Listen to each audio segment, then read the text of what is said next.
Can't you turn off or disable your Do Not Disturb more on your iPhone? If you're having trouble turning off the Do Not Disturb feature on your iPhone, try out these advanced settings on your iPhone. So without wasting any more time, let's get started. Solution 1. Check your schedule. Turn off or disable the scheduled time.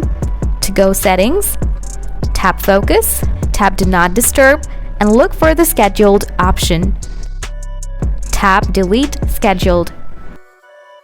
Solution 2. Turn on and turn off Do Not Disturb. Swipe down from the upper right corner of your screen, tap Focus, tap Do Not Disturb. Now turn it off. Solution 3.